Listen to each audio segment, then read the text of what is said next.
ojek. Dah lo ngojek aja deh, gua nungguin setoran dah. Suami tapak di rumah.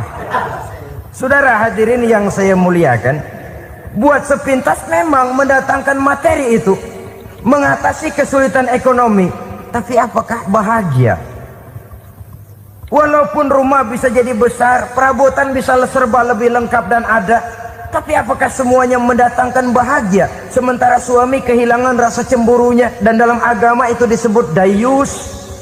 Dayus, suami yang tidak punya rasa cemburu kepada istrinya.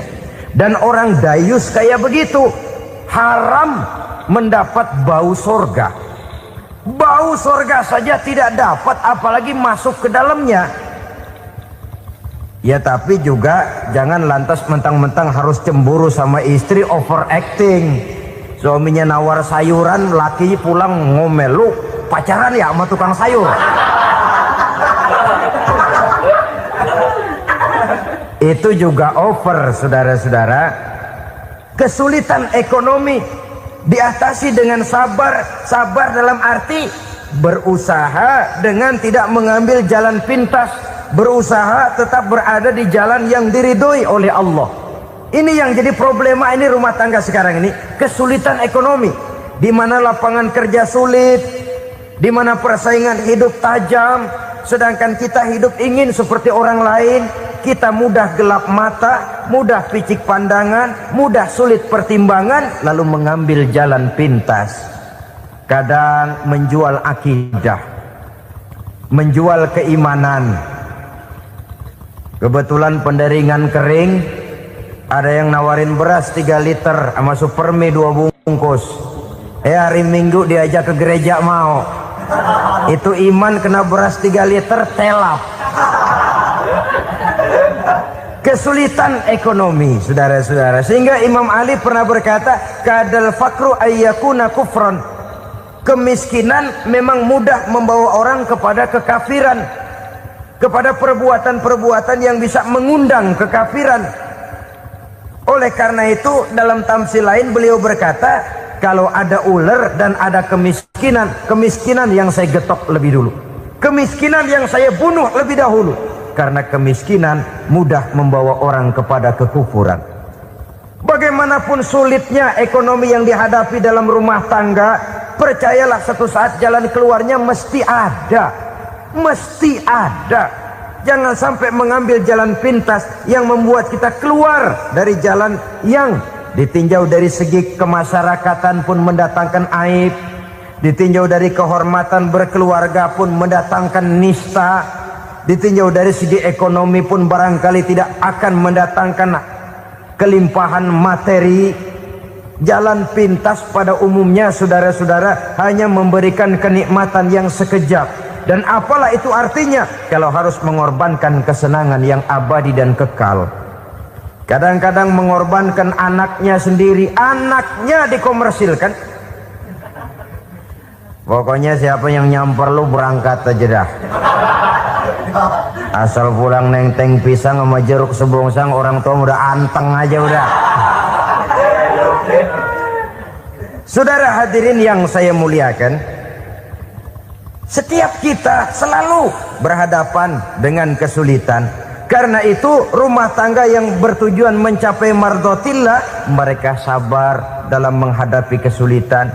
Tidak ada beras, puasa saja, puasa sunnah, puasa sunnah. Lapar tapi ada pahalanya, daripada tidak puasa lalu ngegerundel. Brengsek Tuhan, gue sembahyang melulu lapar juga.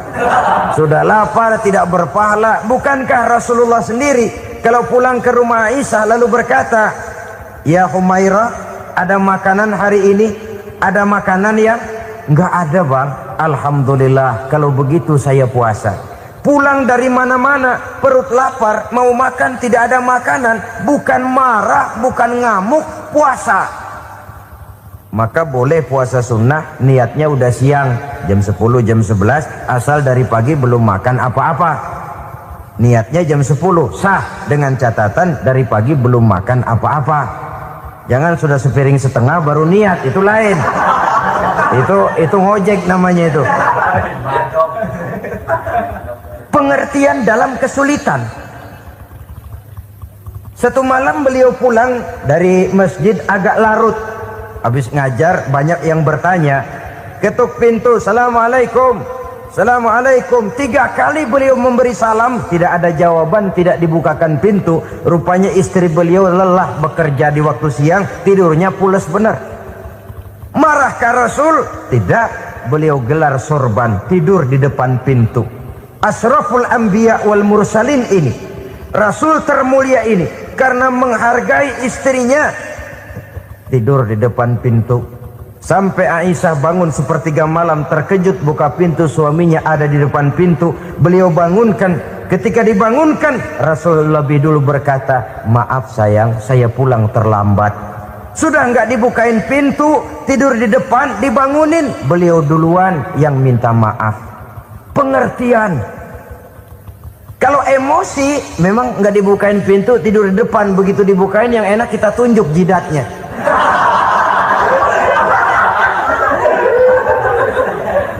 Saudara hadirin yang saya muliakan, kesulitan di dalam kehidupan merupakan bagian daripada kehidupan.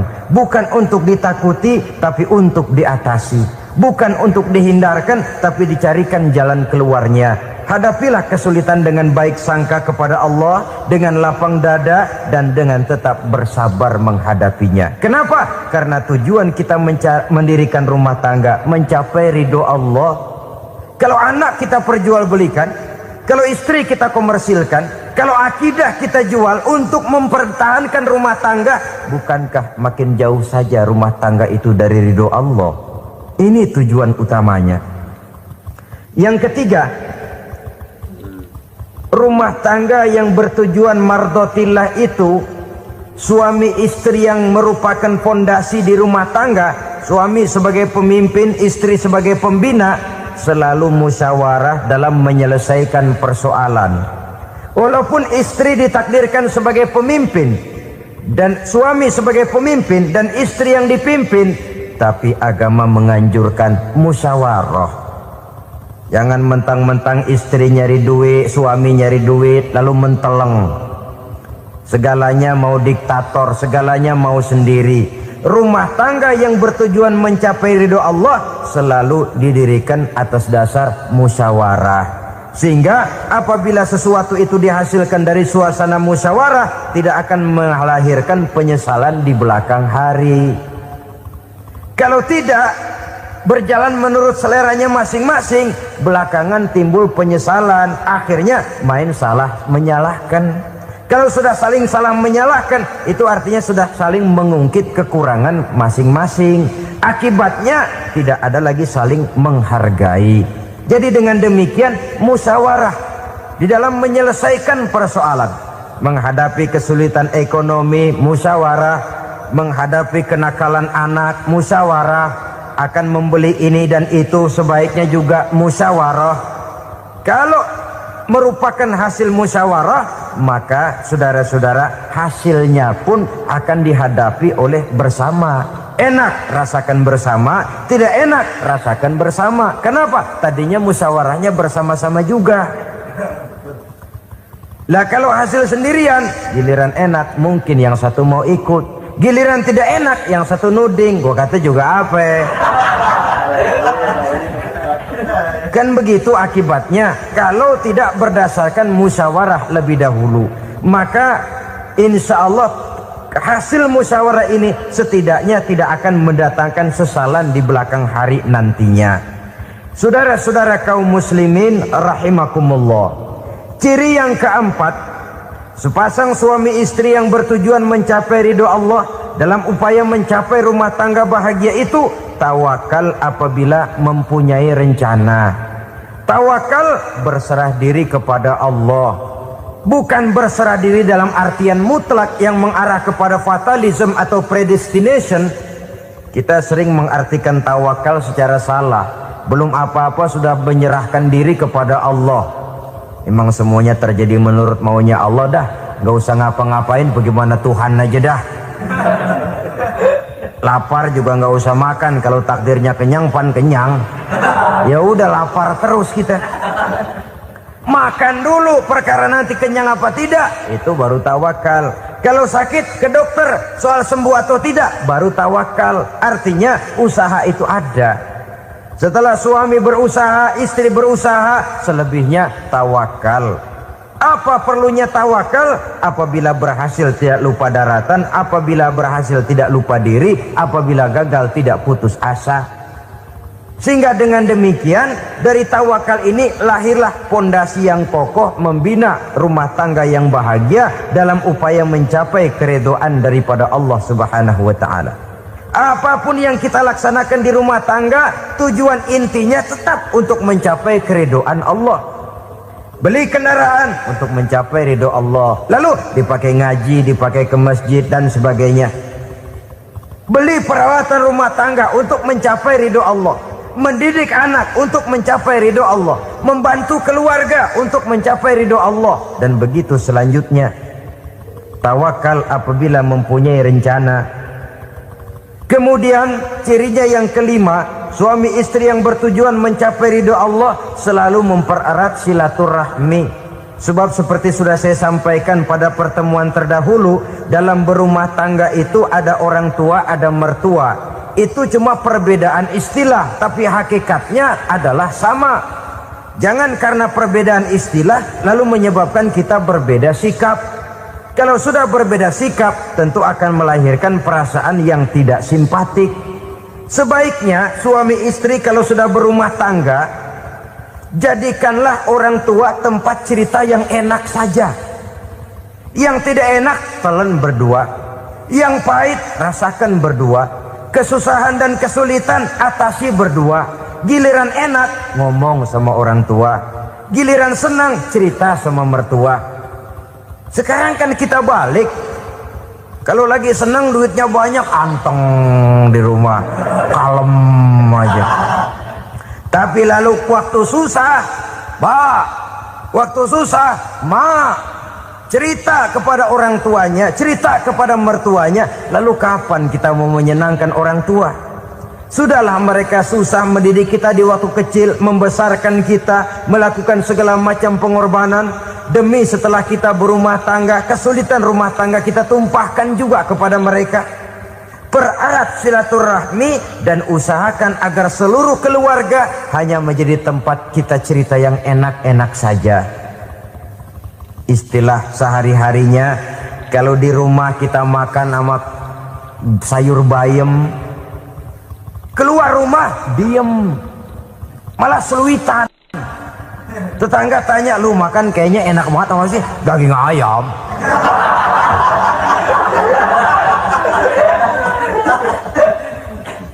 Lalu tetangga kan akan berbisik, itu makannya tuh orang enak bener ya, rumah tangganya tiap hari makan sama daging ayam.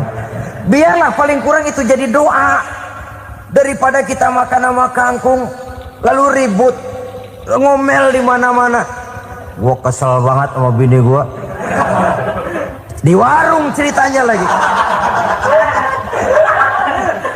Kenapa? Saban sari gue direbusin kangkung mulu. Brengsek. Di warung cerita ada RT, ada RW. Gara-gara makan sama kangkung se-RT tahu. Akhirnya mungkin kalau kita berangkat orang hitung dari jauhan. Lihat, kangkung liwat gitu.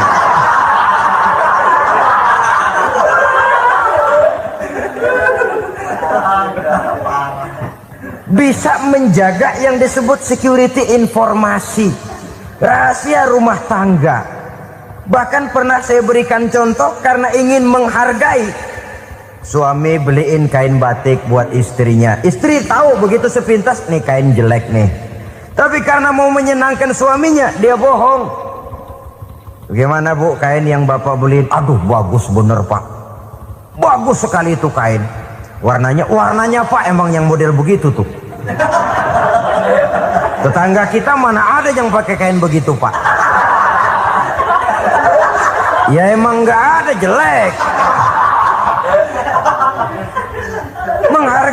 Menghargai. Sebab kalau waktu itu si istri jujur, yang timbul sakit hati suami. Bagaimana bu kain yang saya beliin? Goblok lo. Kain begitu dibeliin di pasar juga banyak 1.400, campur odol lagi. Sudahlah, suami punya niat baik sampai rumah digoblok-goblokin, tidak ada lagi rasa saling menghargainya. Masya Allah, sangat luar biasa tausiah yang sudah disampaikan oleh guru kita Al-Mafrullah Kiai Haji Zainuddin MZ. Sahabat beriman yang dimuliakan Allah, tetaplah di channel ini karena kajian ini belum selesai dan masih banyak lagi hal-hal menarik yang akan disampaikan beliau.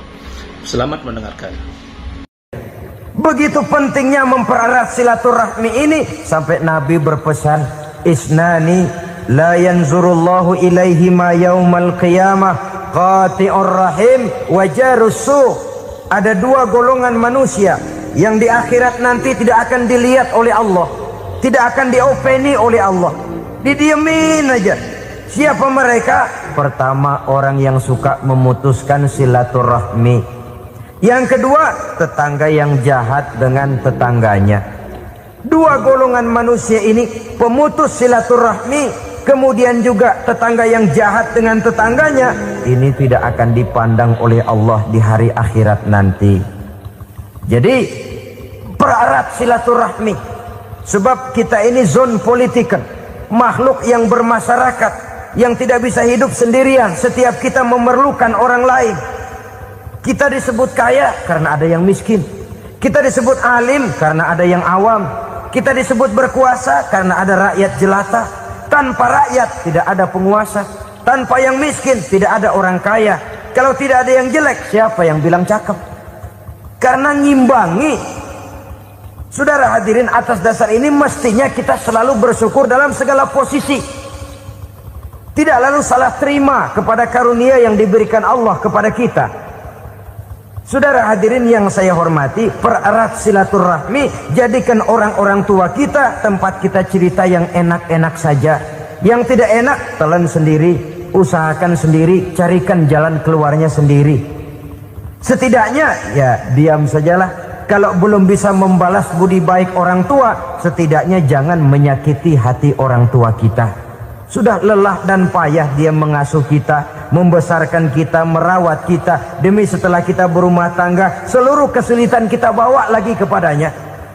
Karena itu buat para istri juga ini perhatian.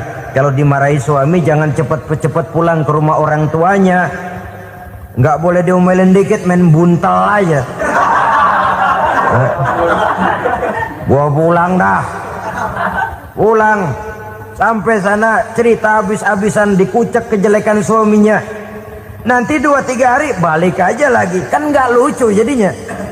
Saudara hadirin, begitu juga suami. Mencaci maki habis istrinya, 2-3 hari baik aja lagi.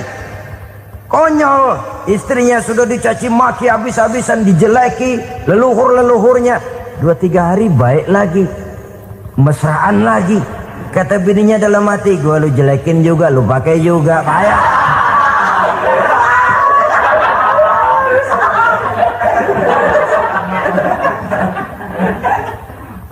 Saudara hadirin yang saya muliakan, itulah sebabnya pada awal tadi saya katakan perlunya kita mempunyai timbangan baik sebagai suami maupun sebagai istri. Nah, dari mempererat silaturahmi ini akan terjalin rasa kekeluargaan.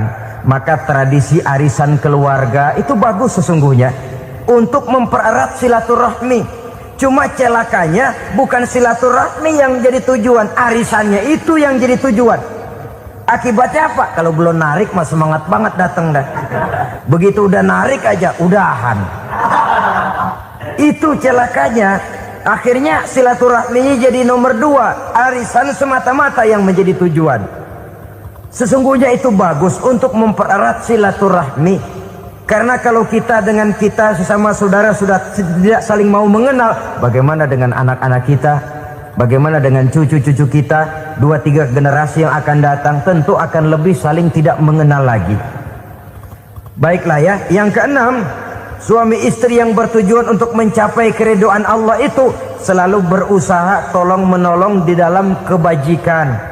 Sebab Allah pesankan itu di dalam Al-Maidah ayat 6, wa ta'awanu 'alal birri wat taqwa wa la ta'awanu 'alal itsmi wal 'udwan. Bertolong-tolonganlah kamu di dalam kebaikan, di dalam bertakwa kepada Allah. Jangan bertolong-tolongan di dalam maksiat, di dalam dosa, dan di dalam usaha yang menimbulkan permusuhan. Kalau suami marah kepada seseorang, istri jangan ngipasin. Oh bang, yang begitu mah dibayain tuman. Udah habisin aja dah. Anak-anaknya marahin sekalian. Ngipasin. Istri kesel sama tetangganya, suami ngipasin. Emang tuh tetangga kita, hahu. Habis orang dikipasin. Ta'awanu 'alal birri wat taqwa, bertolong-tolonganlah di dalam kebaikan. Istri malas ngaji, suami mendorong, memberikan sugesti. Suami malas berusaha, istri memberikan sugesti. Saling tolong menolong di dalam kebaikan dan takwa, dan jangan tolong menolong dalam dosa dan permusuhan. Kata suami, Bu, daripada kita melarat terus hidup, kita piara tuyul yuk. Kata istrinya, nah ini sudah menyimpang bang. Bersabarlah, bagaimanapun insya Allah kita tidak akan mati kelaparan. Piara tuyul itu nanti jadi pindah akidah, merusak iman, berteman dengan setan. Apalah artinya kekayaan dan kesenangan sebentar kalau harus mengorbankan kekayaan dan kesenangan yang abadi. Ini sudah alal ismi wal udwan, sesuatu yang mengandung dosa. Saudara hadirin yang saya hormati, kemudian yang keenam, berbaik sangka. Baik suami maupun istri sama-sama saling berbaik sangka. Suami melepas istri, istri melepas suami dengan hati yang ikhlas. Suami meninggalkan istri di rumah dengan jiwa yang bersih dan rasa yang aman. Ada rasa baik sangka, dan ini modal dasar. Kalau sudah dilandasi oleh buruk sangka, tentu yang lahir nanti adalah perasaan-perasaan yang tidak baik. Akibatnya sangat tidak menguntungkan. Inilah beberapa ciri dari rumah tangga yang didirikan atas dasar mardhatillah, mencapai keridhaan dari Allah. Nanti akan menyusul tujuan berikutnya, diantaranya mendapat keturunan, diantaranya lagi mendatangkan gairah untuk lebih berusaha mencari rezeki karena sudah merasa punya tanggung jawab berupa anak dan istri. Mempererat silaturahmi itu cuma tujuan-tujuan sekundernya saja. Tujuan primernya kita melakukan suatu nikah untuk mencapai keridhaan dari Allah Subhanahu wa taala.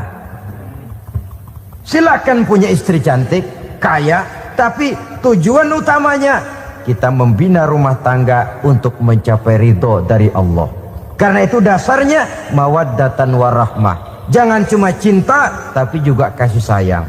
Cinta, kecenderungan kepada jasmani akan berakhir, tapi kasih sayang, kecenderungan kepada rohani, makin tua malah makin erat, makin tua malah makin mesra. Sehingga kadang kita menampak kakek-kakek dan nenek-nenek lagunya kayak pengantin baru. Apa cinta-cintaan? Tidak.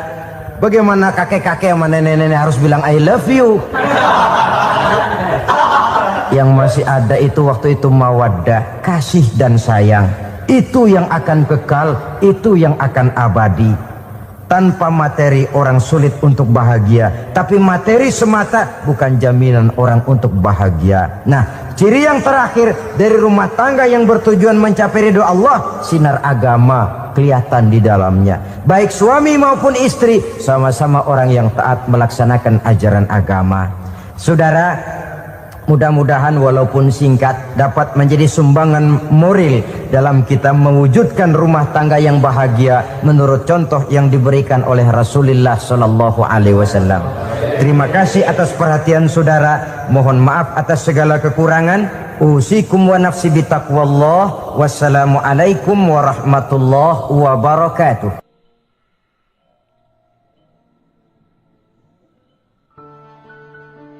Assalamualaikum warahmatullahi wabarakatuh. Ala alihi wa sahbihi ajma'in, amma ba'du. Saudara-saudara kaum muslimin rahimakumullah, salah satu dari misi Islam ialah mengangkat harkat dan martabat manusia yang sebelumnya dibedakan oleh warna kulit, oleh suku bangsa dan bahasa, seluruhnya diikat dengan satu akidah, menghilangkan perbedaan akibat warna kulit, suku bangsa dan bahasa. Termasuk dalam upaya itu betapa Islam telah mengangkat harkat dan martabat kaum wanita. Maka pada pertemuan kali ini kita akan membicarakan tentang peranan wanita sepanjang pandangan agama. Sebelum Islam datang, nasib perempuan nyaris hanya berputar di segitiga saja. Dapur, sumur, kasur. Kasur, sumur, dapur. Seolah-olah wanita terpaut dengan 3 itu tadi. Seolah-olah wanita tidak bisa berbuat lebih banyak daripada itu. Bahkan di tengah masyarakat jahiliyah, bayi perempuan mendatangkan aib sehingga mereka lalu dikubur hidup-hidup. Maka datang Islam dengan tegas mencanangkan satu revolusi yang mengangkat harkat dan martabat kaum wanita. Nabi bersabda, "An-nisa'u imadul bilad. Iza saluhat saluhal bilad, wa iza fasadat fasadal bilad." Wanita adalah tiang negara. Jikalau baik wanita, baiklah negara. Jikalau rusak wanita, hancurlah negara. Dalam berbagai ayat Al-Quranul Karim menjelaskan tentang wanita dan peranannya. Al-Quran bercerita tentang Siti Hawa. Al-Quran bercerita tentang anak perempuan Nabi Adam, Iklimah dan Labuda yang menyebabkan Habil dan Qabil saling berbunuh-bunuhan. Al-Quran menceritakan bagaimana ibunya Nabi Musa mendapat wahyu untuk menghanyutkan anaknya di hilir sungai Nil. Al-Quran bercerita tentang Siti Maryam, ibu daripada Nabi Isa. Al-Quran bercerita tentang 2 putri Nabi Yusuf, yang akhirnya salah satunya menjadi istri daripada Nabi Musa. Pun Al-Quran bercerita tentang Ratu Balkis, seorang wanita yang menjadi penguasa di negeri Sabah, yang demikian besar pengaruhnya dan wawasannya. Dan banyak lagi Al-Quran menceritakan keadaan kaum wanita, sampai-sampai dalam Al-Quran ada satu surah yang dinamakan surah An-Nisa. Ini seluruhnya berarti bahwa Al-Quran telah menempatkan kaum wanita dalam satu posisi yang mulia dan terpuji. Al-Quran memberikan emansipasi, bahwa wanita berhak mengejar kemajuan sebagaimana halnya kaum laki-laki. Tetapi sungguh pun demikian, Al-Quran tetap memberikan batasan-batasan sepanjang emansipasi itu tidak bertentangan dengan kodrat kewanitaan itu sendiri. Kalau persamaan dan kemajuan, kalau emansipasi dan hak asasi sudah tidak sesuai lagi dengan kodrat kewanitaan, pada akhirnya bukan mengangkat harkat dan martabat kaum wanita, justru malah merendahkan derajat dan martabat kaum wanita itu sendiri. Seperti sebagian besar wanita ini, mereka berteriak menuntut tentang persamaan hak, tapi mereka melupa apa batasan daripada persamaan hak itu sendiri. Sesungguhnya Islam dengan segala konsepsinya yang mengangkat martabat kaum wanita itu memberikan keleluasaan kepada kaum wanita untuk maju bersama laki-laki sepanjang tidak menginjak-injak kodrat kewanitaan itu sendiri. Kalau sudah sampai kepada menginjak kodrat kewanitaan, maka akan merendahkan martabat kaum wanita. Sebab apa? Secara fisik dan psikis, agaknya memang laki-laki sudah ditakdirkan oleh Allah untuk menjadi pembimbing bagi kaum wanita. Walaupun tidak tertutup kemungkinan wanita tampil sebagai pemimpin, tetapi dari segi fisik biologis misalnya, laki-laki itu diciptakan kekar, kuat untuk memikul dan melaksanakan tugas-tugas yang berat. Sedangkan perempuan pada umumnya adalah lembut, ayu, lemot, denok, geboy, dan lain sebagainya. Maka kalau kita baca sejarah, Allah itu belum pernah mengutus rasul perempuan. Semua rasul laki-laki. Sebab apa? Secara fisik biologis tugas kerasulan lebih dimungkinkan oleh seorang laki-laki. Tugas rasul itu berat. Kadang-kadang perang, dicaci maki, berhadapan dengan ujung tombak, ujung pedang dan lain sebagainya. Makanya seluruh rasul laki-laki, dan Allah belum pernah mengutus rasul perempuan. Dari segi lain, perempuan itu banyak terhalang untuk melaksanakan ajaran agama. Misalnya 1 minggu dalam sebulan perempuan itu terkena cuti khusus, mengalami masa menstruasi, tidak sholat, tidak puasa, tidak melaksanakan ajaran agama yang tidak dibolehkan pada saat menstruasi itu. Kalau ada rasul perempuan, lalu saat malaikat akan menyampaikan wahyu, kebetulan rasulnya sedang wah, itu bisa balik-balik lagi malaikat Jibril ke langit itu. Mau turun nyampein wahyu, balik lagi ke atas, ditegur, kenapa balik lagi Jibril? Rasulnya lagi head.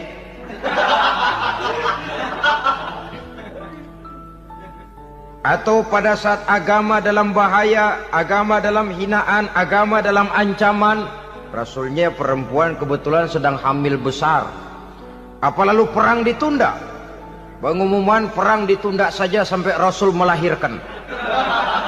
Tentu lebih tidak mungkin lagi. Secara fisik biologis, laki-laki lebih memungkinkan untuk melaksanakan tugas kerasulan ini. Maka seluruh rasul yang diutus Allah adalah laki-laki. Saudara hadirin yang saya muliakan, sungguh pun demikian, Islam itu mengangkat martabat wanita sedemikian tinggi sebagai tiang negara yang menentukan jatuh dan bangunnya negara, yang ikut mewarnai bahkan menjadi warnanya suatu negara. Walaupun peranannya memang tidak begitu kelihatan, tapi sesungguhnya amat sangat menentukan. Oleh karenanya, secara umum, emansipasi yang digariskan oleh Islam, emansipasi yang tidak bertentangan dengan kodrat kewanitaan di berbagai aspek kehidupan. Kalau sekarang emansipasi ini kelihatannya sudah salah pasang, salah kaprah.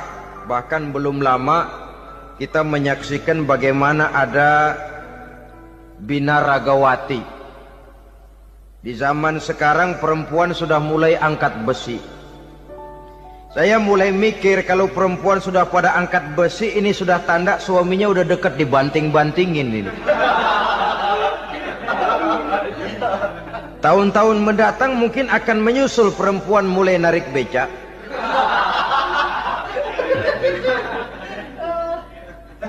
Nampaknya kan sudah tidak lagi mengindahkan kodratnya sebagai wanita. Ada olahraga yang hanya pantas dikerjakan oleh laki-laki. Oleh karena itu pada kesempatan ini kita akan mencoba melihat peranan wanita dari berbagai dimensinya. Yang pertama, peranan wanita sebagai istri. Adalah Rasul memilih istri pertamanya Sayyidatuna Khadijah radhiyallahu anha. Kalau pilihan utama beliau pertama kali nikah dengan Siti Khadijah, jelas itu pilihannya bukan karena kecantikan. Kenapa? Beliau nikahi Siti Khadijah dalam usia 40 tahun Khadijah dan 25 tahun Rasul. Statusnya janda pula. Kalau beliau seorang pemburu kembang, pemburu bunga, kenapa mesti nikah dengan janda berumur 40 tahun? Sedangkan beliau waktu itu masih berumur 25 tahun. Apa sasaran utamanya? Bisa kita lihat nanti. Setelah beliau diangkat menjadi Rasul, ternyata Khadijah lebih daripada seorang istri, beliau masuk ke dalam staf Nabi. Orang lain beliau belum beriman, beliau malah beriman lebih dahulu sebagai perempuan pertama yang masuk Islam. Orang lain memusuhi Nabi, beliau malah mengorbankan hartanya untuk membantu perjuangan Nabi. Istri setia semacam ini, dengan peranannya sebagai istri yang sedemikian rupa, memberikan andil yang sangat besar bagi kesuksesan dan keberhasilan seorang suami. Sebaliknya, seorang istri bisa mempengaruhi suaminya. Seorang suami yang jujur, polos, lugu, sederhana, bisa jadi koruptor ulung kalau didorong-dorong oleh istrinya. Seorang istri Pak Lurah memang tidak ikut mengatur kelurahan, tapi dia bisa mewarnai suaminya. Seorang istri gubernur memang tidak ikut mengatur provinsi, tapi dia bisa mewarnai suaminya. Sepanjang warnanya positif, tentu sangat baik dan sangat diharapkan. Tetapi kalau warnanya negatif, kiamatlah akibatnya umat ini. Oleh sebab itu, peran pertama dari kaum wanita sesungguhnya adalah sebagai istri yang mendampingi suami untuk mengolah dan melaksanakan tugas-tugas besar. Dari seorang yang paling kecil sampai kepada seorang yang punya jabatan paling tinggi sekalipun, pengaruh dan peranan istri memang sangat menentukan. Saudara hadirin kaum muslimin rahimakumullah. Itulah sebabnya Nabi menikah dengan Siti Khadijah, dan lebih dari itu, sebelum menikah dengan Nabi, Siti Khadijah itu sudah terkenal sebagai pengusaha wanita, business girl kalau bahasa sekarang ini. Bahkan jaringan bisnisnya tidak hanya Mekah saja, tidak hanya antar kota, bahkan sudah antar negara, dari Mekah ke Syam, dari Mekah ke Madinah dan lain sebagainya, yang bahkan kita tahu Rasul pada mulanya pun ikut membantu perdagangannya Siti Khadijah radhiyallahu anha ini. Jadi kalau bercermin dari karier Siti Khadijah, boleh saja wanita bergerak di bidang bisnis, asal memang profesi, bukan karena dengan senjata dan modal kecantikan lalu membujuk dan merayu orang sampai telap sehingga bisnisnya berjalan lancar dengan jalan menjual kecantikannya. Tidak, bergerak di bidang bisnis yang memang profesinya di situ. Tidak ada salahnya. Bisa saja perempuan menjadi business girl seperti yang dicontohkan oleh Siti Khadijah radhiyallahu anha ini. Sebab itu, kontes-kontesan yang hanya bertitik kepada rupa yang ayu saja, rupa yang cantik saja, sesungguhnya bukan hanya tidak bermanfaat, tapi saya pikir juga sangat tidak mendidik. Yang mengajar anak-anak remaja putri kita untuk berlomba-lomba hidup dalam kepalsuan. Alis mata palsu, hidung pesek dimancungin palsu, operasi plastik. Alis matanya dikerik, bikin yang palsu. Tai lalat lagi bikin yang palsu. Gincu bibir dimerahin, palsu. Seluruhnya hidup dalam kepalsuan. Akan lebih baik kalau kita ini misalnya mengadakan kontes yang menitik beratkan kepada ketinggian IQ, kecerdasan, kemampuan, skill, keahlian dan kemampuan. Tidak hanya dititik beratkan kepada rupa yang ayu dan cantik semata-mata. Sebab di samping manfaatnya diragukan, juga sangat tidak mendidik buat generasi yang akan datang. Terutama ibu-ibu, peran utama wanita sesungguhnya adalah sebagai istri mendampingi suami dalam melaksanakan tugas-tugas besar. Satu hari, serombongan ibu-ibu pernah datang menghadap Rasul mengajukan satu resolusi. Protes kalau bahasa kita sekarang. Ya Rasul, ada apa bu? Kalau laki-laki sih enak. Enak bagaimana? Iya, kalau orang laki-laki sholat, perempuan sholat. Laki-laki puasa, perempuan puasa. Laki-laki pergi haji, perempuan pergi haji. Laki-laki menuntut ilmu, perempuan bisa menuntut ilmu. Tapi kalau laki-laki pergi jihad, perang membela agama, kami perempuan tidak bisa ikut jihad perang di medan pertempuran. Padahal pahala jihad sangat besar dan kami ingin mendapat pahala jihad. Tidak adil kalau begini ya Rasul, izinkan kami pergi jihad. Ini perempuan di zaman Rasul. Kalau ada kebaikan tidak bisa ikut, rasanya rugi bukan main, lalu protes. Apa jawab Rasul? Beliau senyum. Ibu-ibu jangan khawatir. Walaupun ibu-ibu tidak maju ke medan perang, ada ibadah yang pahalanya sama dengan pahala jihad itu. Apa ya Rasul? Beliau menjawab, jihadukunna fi baitikunna. Jihadnya ibu-ibu, jihadnya kaum wanita adalah di rumah tangganya sebagai istri. Memasak makanan suaminya, mencuci pakaian istrinya, mengasuh, merawat dan membesarkan anak-anaknya, itu seluruhnya bagian daripada ibadah yang pahalanya tidak kurang dengan pahala jihad. Kenapa? Al-Quran itu memberikan sesuatu sesuai dengan kedudukannya. Kalau perempuan pergi perang jihad membela agama, musuhnya laki semua, kayak apa perangnya? Itu musuhnya bisa nggak mau pakai pedang, perangnya udah gulat aja udah. Sehingga Rasul lalu memberikan satu jalan keluar yang membuat wanita-wanita itu lega. Jihadukunna fi baitikunna. Ibu-ibu sih tidak usah khawatir, jihad ibu adalah di rumah tangga ibu-ibu semua. Sejak bangun tidur sampai tidur kembali, nyaris kaum ibu itu 24 jam pekerjaannya. Sebagai istri, dia melaksanakan jihad di rumah tangganya. Peranan wanita yang pertama adalah sebagai istri, yang walaupun tidak kelihatan dan menonjol seperti halnya laki-laki, tapi sangat mewarnai, bahkan menjadi warna dari tugas apapun yang dihadapi oleh suaminya. Dulu ada seorang orator, kalau pidato hebat bukan main. Kalau dia bernada gembira, semua orang senyum. Kalau dia bercerita tentang sesuatu yang sedih, satu masjid orang nangis. Orang tanya kepadanya, Pak, bisa pidato begitu hebat, siapa yang bikin? Ya saya sendiri. Istrinya dari belakang bilang, tidak, yang bikin pidatonya hebat saya. Kata suaminya, mana bisa, saya, kata istrinya. Kalau saudara tidak percaya, tunggu Jumat depan, dia khutbah Jumat, saya akan bikin khutbahnya tidak hebat, kata istrinya. Sudah hari Rebo, siap-siap mau bikin konsep khutbah. Baru mau nulis, datang istrinya, Bang, tolong pegangin anak, saya mau ke warung. Mau bikin konsep lagi, kata istrinya, Bang, tolong ini, tolong itu, tolong ini. Sampai mau berangkat khutbah Jumat, khutbah belum selesai dibikin. Begitu naik mimbar, kehabisan bahan.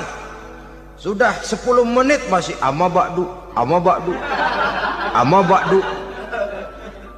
Ini yang dengar heran, ini orang kok bicaranya bisa cuma amat sama badu, amat sama badu saja. Di situ kelihatan saudara-saudara betapa peran serta istri yang walaupun tidak kelihatan oleh pandangan mata yang zahir, tapi teramat sangat menentukan. Sekali lagi, tidak ada seorang suami bisa sukses jadi apapun dia tanpa peran serta istrinya di rumah.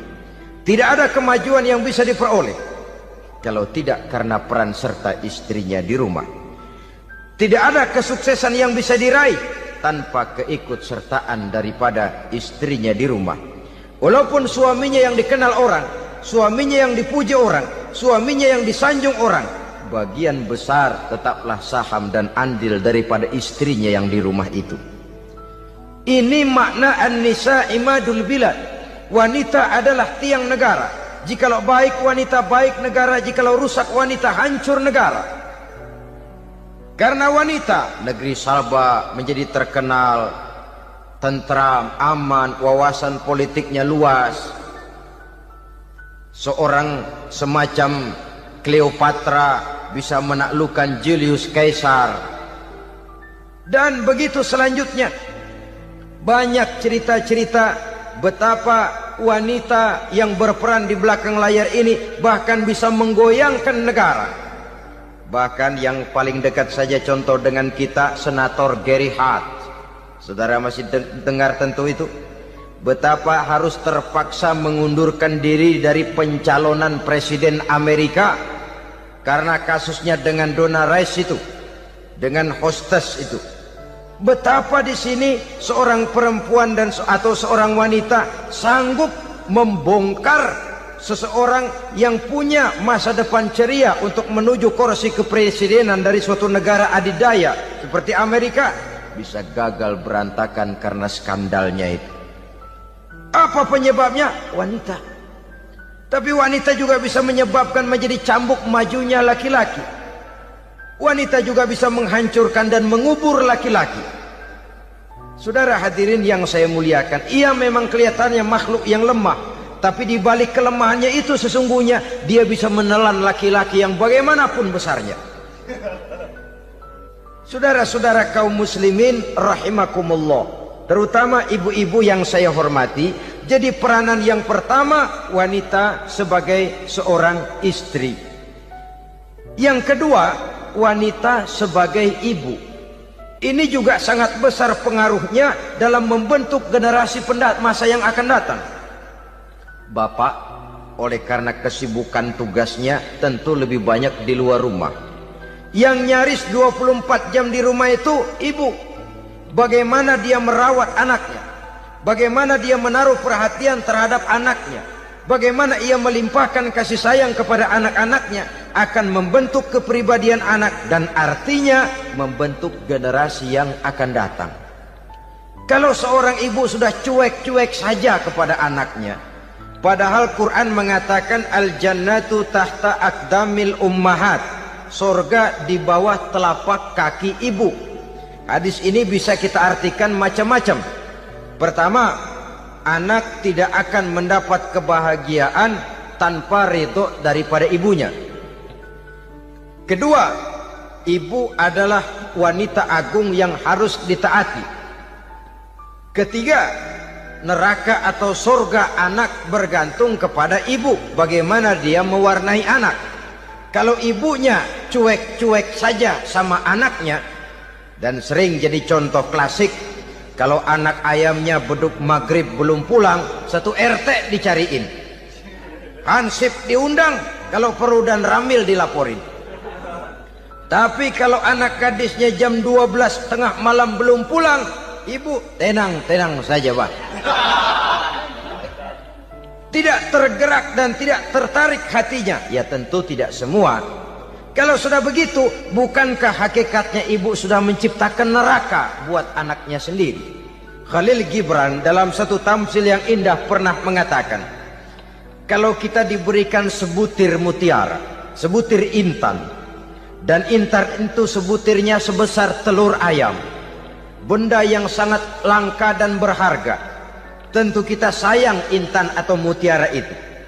Kita jaga baik-baik, kita simpan dalam kotak, kotaknya kita kunci, kotak itu kita simpan di dalam lemari, lemarinya kita kunci lagi, lemarinya ada di dalam kamar, kamarnya pakai pintu, pintunya kita kunci lagi.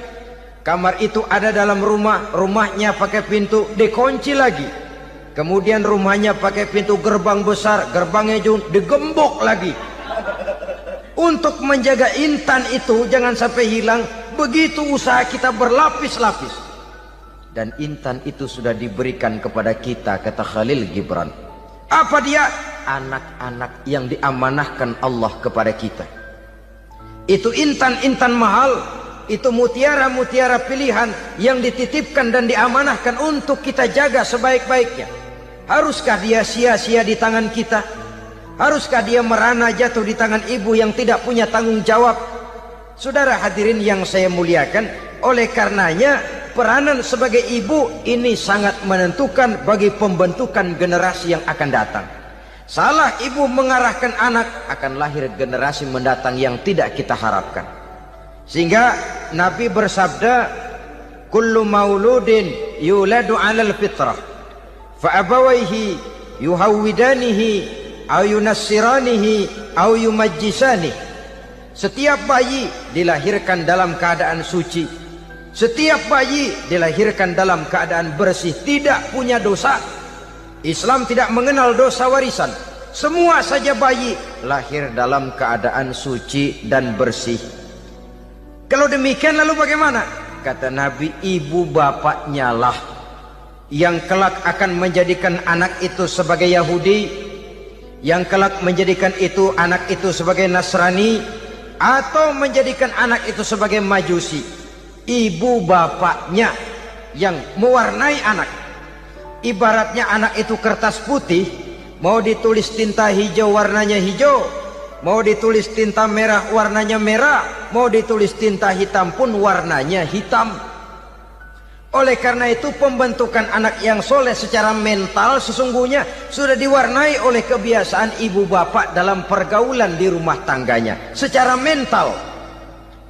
Sehingga dengan demikian saudara-saudara, salah kaprah ibu dalam mengarahkan anak-anaknya akan melahirkan generasi penerus yang sungguh-sungguh tidak kita harapkan, dan pada gilirannya akan membahayakan perkembangan bangsa dan negara, membahayakan kita sebagai suatu umat.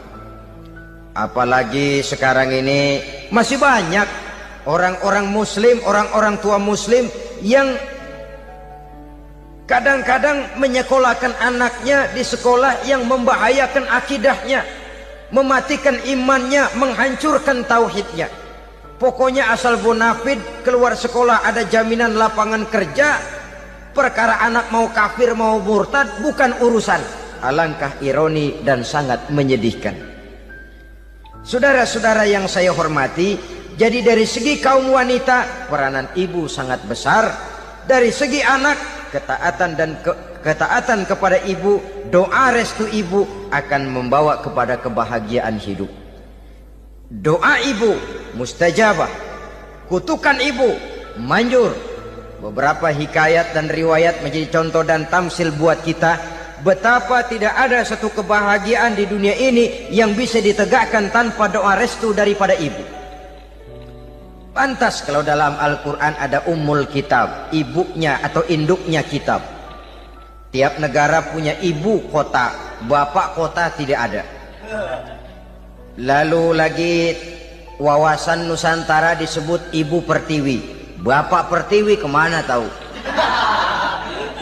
Saudara hadirin yang saya muliakan, lalu dalam peringatan hari-hari besar nasional ada yang namanya Hari Ibu. Hari bapak nggak pernah diperingati.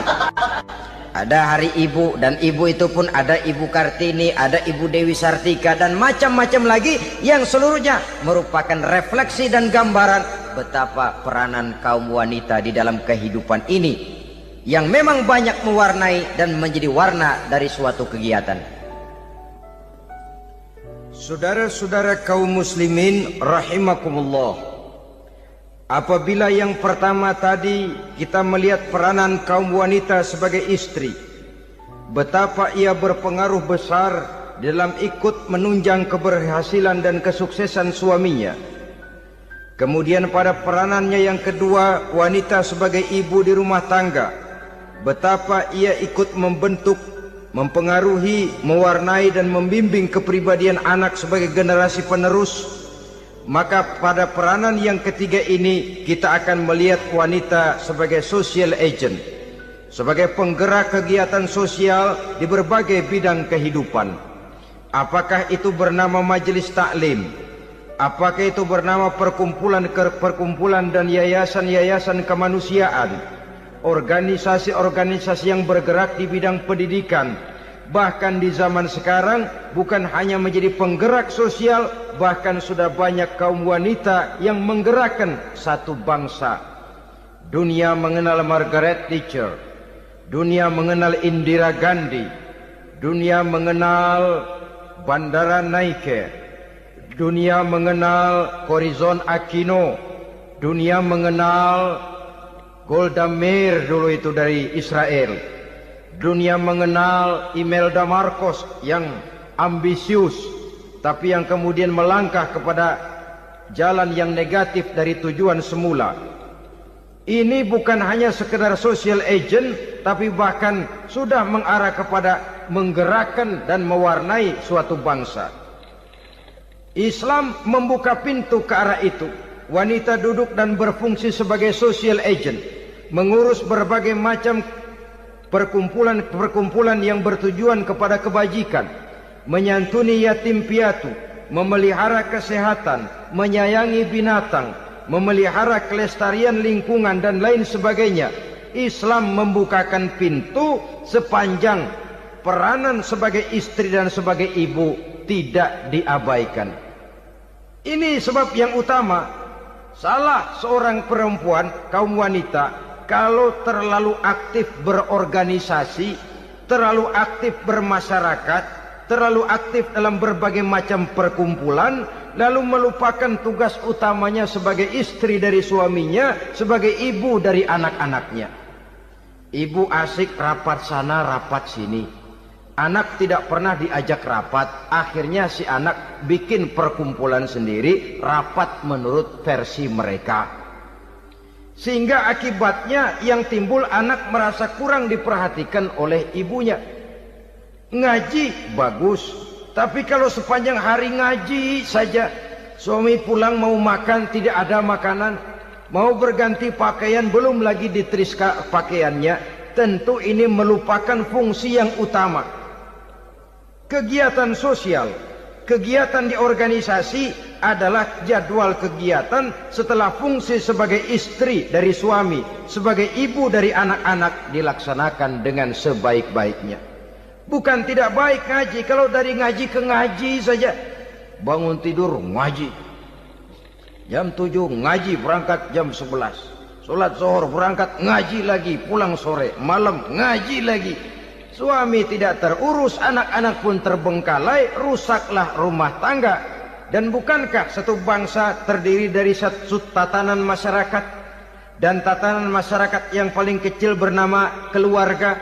Keluarga merupakan unit dari masyarakat, unit yang terkecil, dan keluarga terdiri dari pribadi-pribadi yang merupakan bapak, ibu, dan anak-anak. Sehingga masyarakat bangsa yang baik terdiri dari masyarakat yang baik. Masyarakat yang baik tersusun dari keluarga-keluarga yang baik. Dan keluarga yang baik akan muncul dari pribadi dan individu yang baik. Pribadi dan individu yang baik yang sadar mana kewajiban yang primer, mana kewajiban yang sekunder. Sebagai social agent, dia lalu mawas diri dengan tetap mempertimbangkan kodrat kewanitaannya itu tadi. Saya ikut prihatin kalau ada perempuan main sepak bola. Dan saya yakin betul kalau perempuan main sepak bola, yang nonton pasti bukan nonton bola. Ya mungkin bola juga, tapi bola yang mana? Itu wallahu a'lam. Boy, ya dicari olahraga yang sesuai dengan kodrat kewanitaan begitu. Dicarilah olahraga yang sesuai dengan kodrat kewanitaan. Sepak bola sudah maju, ya belakangan saya katakan tadi muncul lagi wanita angkat besi. Belakangan bisa kita bayangkan wanita main tinju. Babak belur sudah kalau sudah begitu. Kemajuan dengan melupakan kodrat kewanitaan akan menyengsarakan kaum wanita itu sendiri. Silahkan maju menjadi social agent, menjadi penggerak di masyarakat. Para istri Rasul bisa kita jadikan satu figur. Siti Khadijah, figur sebagai istri pendamping yang setia. Dikala suaminya bingung, ia tampil memberikan pandangan. Dikala suaminya bingung, ia memberikan tanggapan.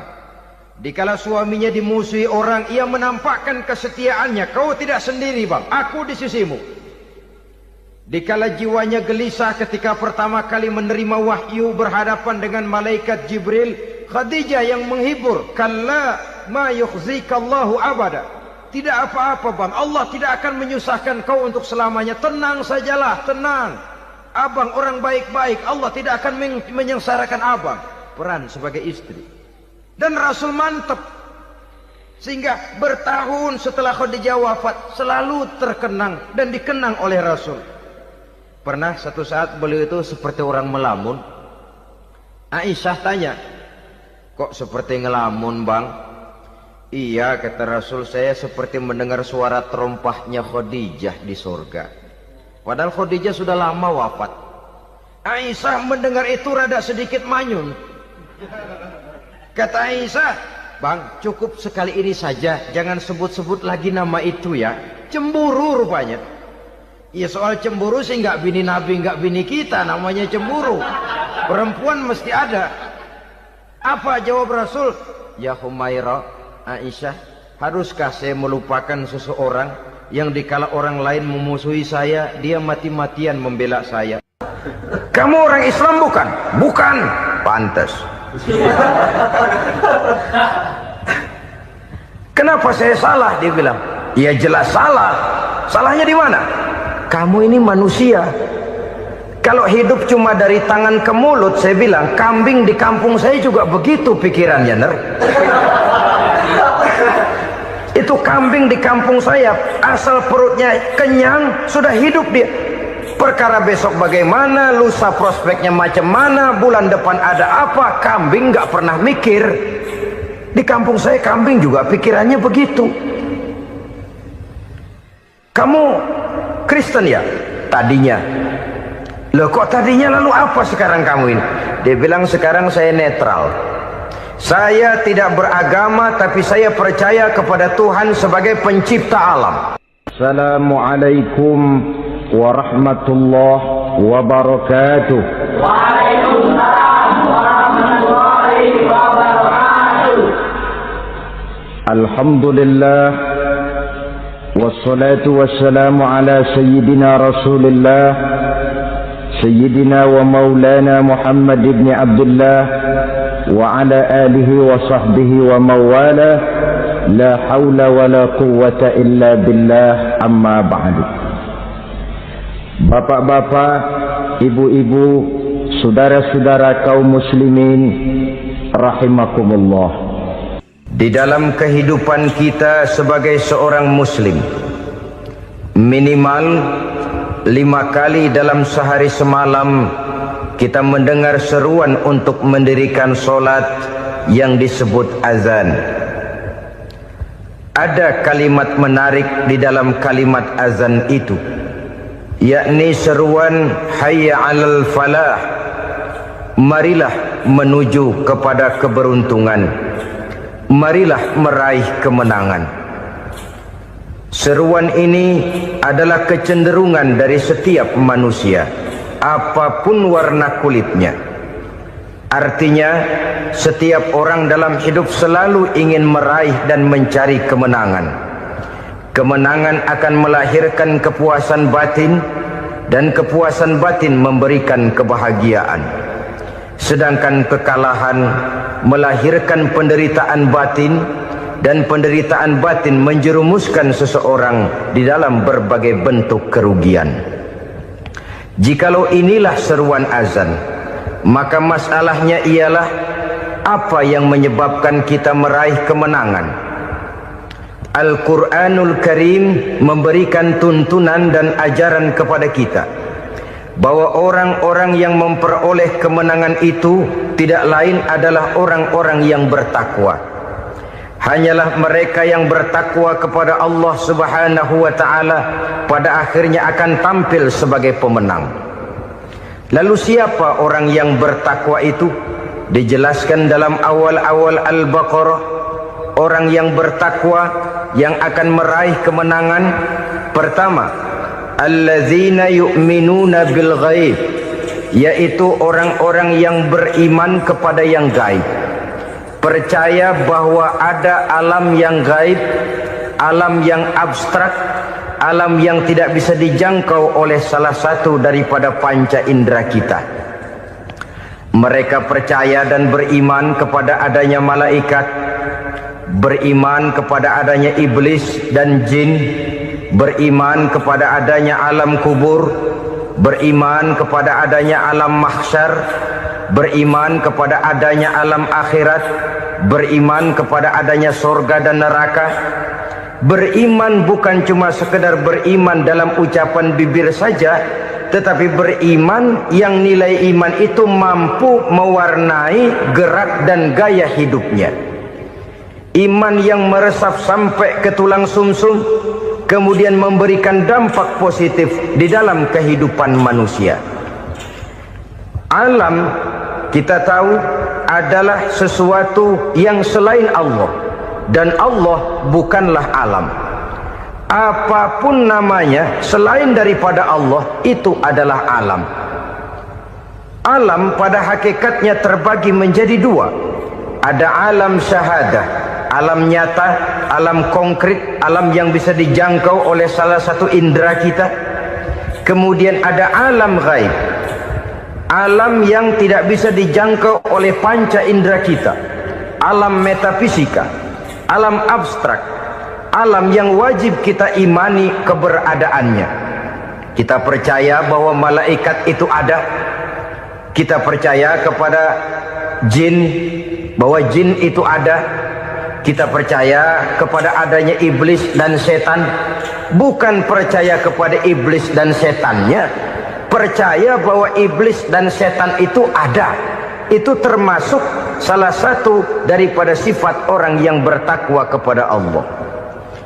Saudara-saudara kaum muslimin rahimakumullah, kecenderungan pembangunan yang lebih bersifat materialistis biasanya menggeser aspek kehidupan rohani.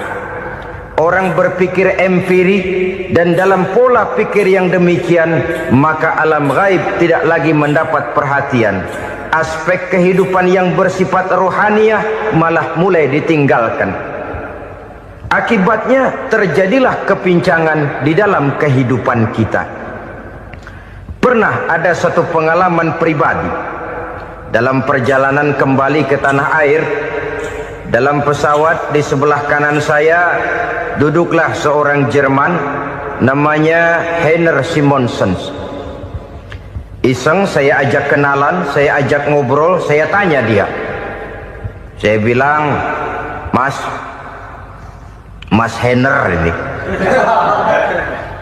kalau pesawat yang kita tumpangi ini jatuh ke bawah, kira-kira apa yang bakal terjadi, Mas?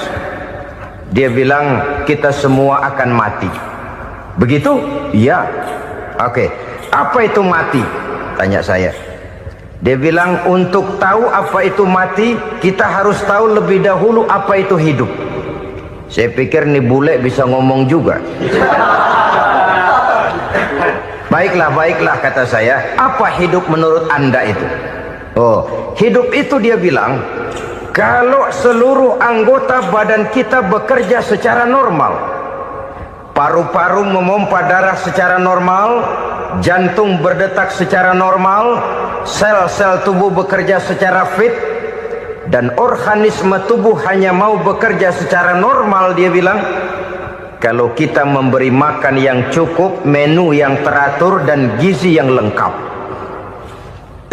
Saya bilang, kesimpulannya apa, Ner? Dia jawab, hidup adalah dari tangan ke mulut. Life is from the hand to the mouth, kata dia. Hidup adalah dari tangan ke mulut. Jadi masalah hidup tidak lebih daripada masalah isi perut. Orang pergi pagi, pulang sore, peras keringat, banting tulang, perut yang dibelain. Saya bilang, you are wrong. Sampean salah, Ner. Kamu orang Islam bukan? Bukan. Pantas. Kenapa saya salah? Dia bilang, ya jelas salah. Salahnya di mana? Kamu ini manusia. Kalau hidup cuma dari tangan ke mulut, saya bilang, kambing di kampung saya juga begitu pikirannya, Ner. Itu kambing di kampung saya, asal perutnya kenyang, sudah hidup dia. Perkara besok bagaimana, lusa prospeknya macam mana, bulan depan ada apa, kambing nggak pernah mikir. Di kampung saya kambing juga pikirannya begitu. Kamu Kristen ya? Tadinya. Loh kok tadinya, lalu apa sekarang kamu ini? Dia bilang, sekarang saya netral. Saya tidak beragama, tapi saya percaya kepada Tuhan sebagai pencipta alam. Saya ingat benar dia bilang, I haven't any religious, but I believe to God as the creator of the world. Kenapa bisa netral begitu, Ner? Habis saya bingung katanya. Islam bilang Islam baik, Kristen bilang Kristen baik, Hindu Buddha bilang Hindu Buddha baik, semua agama baik. Saya netral sekalian, nggak beragama. Yang penting saya percaya kepada Tuhan. Saya bilang, Ner, kamu ini kayak orang mau beli celana, lalu bingung. Yang satu bilang Levi's bagus, yang satu bilang Blue Jean hebat, yang satu bilang Wool England hebat. Celana ini hebat, celana itu bagus, celana ini hebat. Semua celana bagus, kamu bingung. Akhirnya netral, tidak pakai celana. Itu juga salah. Saya pikir-pikir, kemudian saya melihat bahwa dua pola berpikir Henner ini nampaknya sudah mulai menggejala di lingkungan masyarakat bangsa kita. Disadari atau tidak, secara jujur kita harus berkata, dua pola pemikiran Henner ini mulai berkembang di tengah masyarakat bangsa kita. Pertama, pola pikir materialisme. Hidup adalah dari tangan ke mulut. Masalah hidup tidak lebih masalah isi perut. Itu yang perlu dibela, dan disitulah arti kehidupan. Pergi pagi, pulang sore, peras keringat, banting tulang untuk mempertahankan perut. Kalau sudah kemari cara orang berpikir, maka buat apa percaya kepada yang gaib? Untuk apa sholat? Untuk apa puasa? Untuk apa zakat? Untuk apa menghadiri majelis taklim? Tanpa kepercayaan kepada yang gaib, hidup berjalan menurut alur empiris dan materialis. Kalau sudah ke sana cara orang berpikir, biasanya orang lalu cenderung menghalalkan segala cara. Hanyalah orang yang percaya bahwa akhirat ada. Hanyalah orang yang percaya bahwa alam kubur itu ada. Hanyalah orang yang percaya bahwa malaikat itu ada, hidupnya akan lebih terarah dan terkendali. Karena kepercayaan kepada yang gaib, yang merupakan fase daripada kehidupan setelah hidup yang sekarang ini, mewarnai gerak pribadi seseorang di dalam dia melakukan kegiatan hidupnya. Pola berpikir materialisme, disadari atau tidak, mulai menggejala di lingkungan masyarakat bangsa kita. Hidup tidak lebih dari urusan tangan ke mulut, mulut ke tangan, tangan ke mulut. Asal perut sudah kenyang, hiduplah sudah. Perkara bagaimana prospek hari yang akan datang, bagaimana akhirat, tidak jadi persoalan. Ini yang oleh Nabi diperingatkan, ad-dunya sijnul mu'min wa jannatul kafir. Dunia adalah penjara bagi orang beriman dan surga bagi orang kafir. Dulu di zaman Belanda hadis ini pernah disalah tafsirkan, disalah artikan, digunakan sebagai senjata untuk mengkebiri dan membuat impoten umat Islam. Sudahlah umat Islam gak usah macam-macam, kata Belanda. Dunia ini kan penjara buat orang Islam, surga buat orang kafir. Di penjara jangan bertingkah.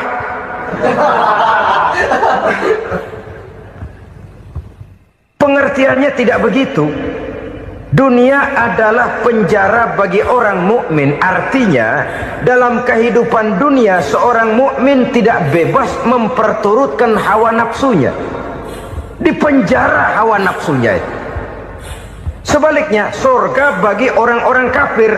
Buat orang kafir, surgalah dunia ini. Mereka bebas memperturutkan hawa nafsunya. Dilarang tidak terlarang, dicegah pun tidak tercegah. Mereka hidup menurut alur bisikan nafsu mereka sendiri. Kemudian bila ajal datang, maut merenggut nyawa, selesailah surganya sampai di situ. Maka bagi orang-orang yang tidak percaya kepada adanya akhirat, kepada adanya alam gaib, surganya sebatas umurnya. Sekali lagi, surganya sebatas umurnya. Bila umur selesai, ajal pun datang merenggut nyawa, selesailah sudah surganya sampai di situ. Alangkah pendeknya perjalanan orang-orang yang tidak percaya kepada alam gaib ini. Bagi kita mukmin, jikalau kita mampu memenjarakan hawa nafsu, kita bisa bahagia di dunia ini. Dan Islam memang tidak menyuruh kita sengsara di dunia. Raih dunia, kejar dunia, gapai dunia sebagai alat untuk mencapai kebahagiaan di akhirat nanti. Hidup adalah satu perjalanan panjang yang terbentang sejak kita terlahir dari alam rahim sampai kepada alam akhirat nanti. Andai kata kita gagal meraih kebahagiaan di dunia, toh kita masih punya akhirat. Alhamdulillahirrabbilalamin. Demikianlah tausiah penuh ilmu, hikmah dan manfaat yang sudah kita dengarkan bersama dari guru kita Al-Mafrullah Kiai Haji Zainuddin MZ. Sahabat beriman yang dimuliakan Allah, mari kita doakan guru kita, semoga beliau diampuni segala dosa-dosanya dan dilapangkan kuburnya. Dan buat sahabat semua yang sudah setia menyimak tausiah ini sampai selesai, saya ucapkan terima kasih banyak. Doa dan harapan saya semoga sahabat semua selalu diberikan kesehatan, dimudahkan segala urusannya dan dilancarkan rezekinya. Amin ya rabbal alamin. Demikian yang dapat saya bagikan, kurang lebihnya mohon maaf. Sampai bertemu lagi di kajian berikutnya. Wabillahi taufik wal hidayah, waridho wal inayah. Wassalamualaikum warahmatullahi wabarakatuh. Setelah kita mendengarkan bersama tausiah penuh ilmu dan hikmah yang sudah disampaikan oleh guru kita Al-Mafrullah Kiai Haji Zainuddin MZ, sekarang mari kita lanjutkan aktivitas kita masing-masing. Semoga apa yang sudah disampaikan oleh beliau menjadi ilmu yang bermanfaat dalam kehidupan kita sehari-hari. Selamat beraktivitas buat sahabat semua dan sukses selalu. Sampai bertemu lagi di kajian Ar-Razak 313 berikutnya. Wassalamualaikum warahmatullahi wabarakatuh. Bismillahirrahmanirrahim. Assalamualaikum warahmatullahi wabarakatuh. Alhamdulillahi wa kafa, wassalatu wassalamu ala rasulillahil mustafa wa ala alihi wa sahbihi wa man ihtada. Amma ba'du. Sahabat beriman yang dimuliakan Allah, syukur alhamdulillah kita bertemu lagi di channel Ar-Razak 313. Pada kesempatan yang berbahagia ini, mari sejenak kita luangkan waktu kita untuk bersama-sama menyimak tausiah fenomenal dari guru kita Al-Mafrullah Kiai Haji Zainuddin MZ. Tentunya banyak sekali ilmu, hikmah, dan manfaat yang bisa kita jadikan pelajaran dalam kehidupan kita sehari-hari. Berikut ini mari kita simak bersama isi tausiah beliau. Selamat mendengarkan. Tidak sabar, lalu mencari jalan pintas. Kesulitan ekonomi, kebetulan istrinya cakep, istrinya disuruh ngojek.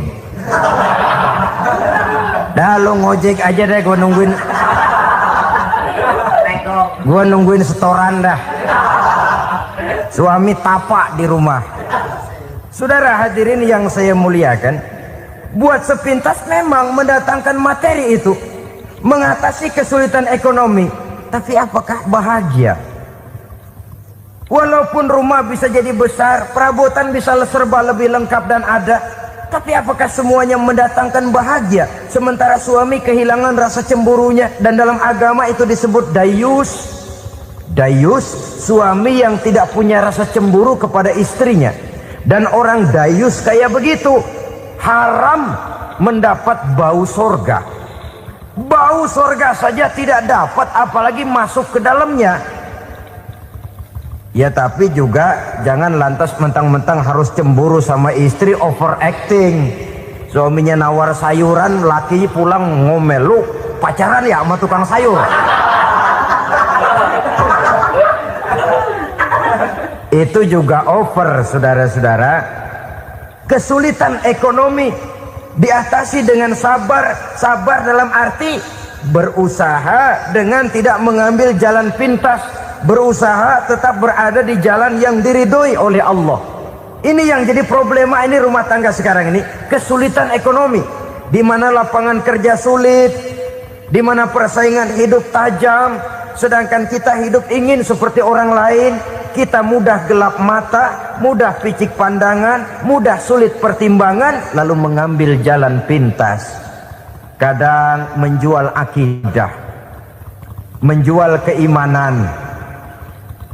Kebetulan pendaringan kering, ada yang nawarin beras 3 liter sama supermi 2 bungkus. Hari Minggu diajak ke gereja mau. Itu iman kena beras 3 liter telap.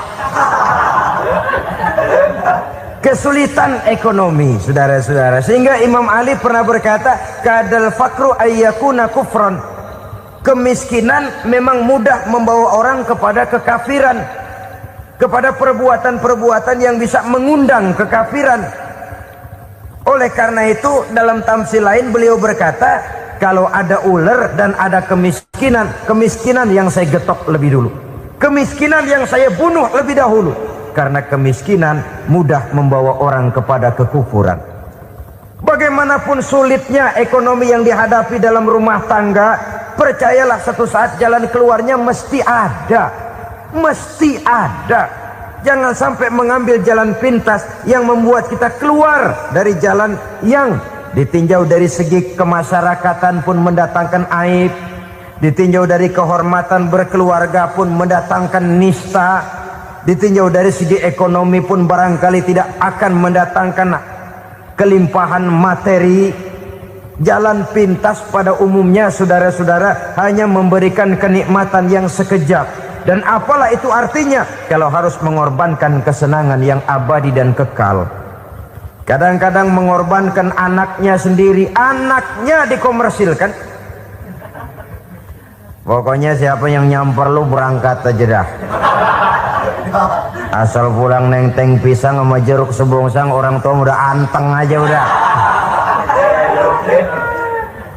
Saudara hadirin yang saya muliakan, setiap kita selalu berhadapan dengan kesulitan. Karena itu rumah tangga yang bertujuan mencapai mardhatillah, mereka sabar dalam menghadapi kesulitan. Tidak ada beras, puasa saja, puasa sunnah. Puasa sunnah, lapar tapi ada pahalanya. Daripada tidak puasa lalu ngegerundel, brengsek Tuhan, gue sembahyang melulu lapar juga. Sudah lapar tidak berpahala. Bukankah Rasulullah sendiri kalau pulang ke rumah Aisyah lalu berkata, ya Humairah, ada makanan hari ini? Ada makanan yang enggak ada bang. Alhamdulillah, kalau begitu saya puasa. Pulang dari mana-mana perut lapar, mau makan tidak ada makanan, bukan marah, bukan ngamuk, puasa. Maka boleh puasa sunnah, niatnya udah siang, jam 10, jam 11, asal dari pagi belum makan apa-apa.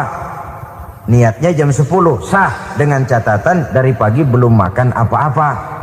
Jangan sudah sepiring setengah baru niat, itu lain. Itu ngojek namanya itu. Pengertian dalam kesulitan. Satu malam beliau pulang dari masjid agak larut. Habis ngajar banyak yang bertanya. Ketuk pintu, Assalamualaikum, Assalamualaikum. 3 kali beliau memberi salam, tidak ada jawaban, tidak dibukakan pintu. Rupanya istri beliau lelah bekerja di waktu siang, tidurnya pules benar. Marahkah Rasul? Tidak. Beliau gelar sorban, tidur di depan pintu. Asraful anbiya wal mursalin ini, Rasul termulia ini, karena menghargai istrinya, tidur di depan pintu. Sampai Aisyah bangun sepertiga malam, terkejut buka pintu, suaminya ada di depan pintu. Beliau bangunkan. Ketika dibangunkan, Rasul lebih dulu berkata, maaf sayang, saya pulang terlambat. Sudah nggak dibukain pintu, tidur di depan, dibangunin, beliau duluan yang minta maaf. Pengertian. Kalau emosi, memang nggak dibukain pintu, tidur di depan, begitu dibukain yang enak kita tunjuk jidatnya.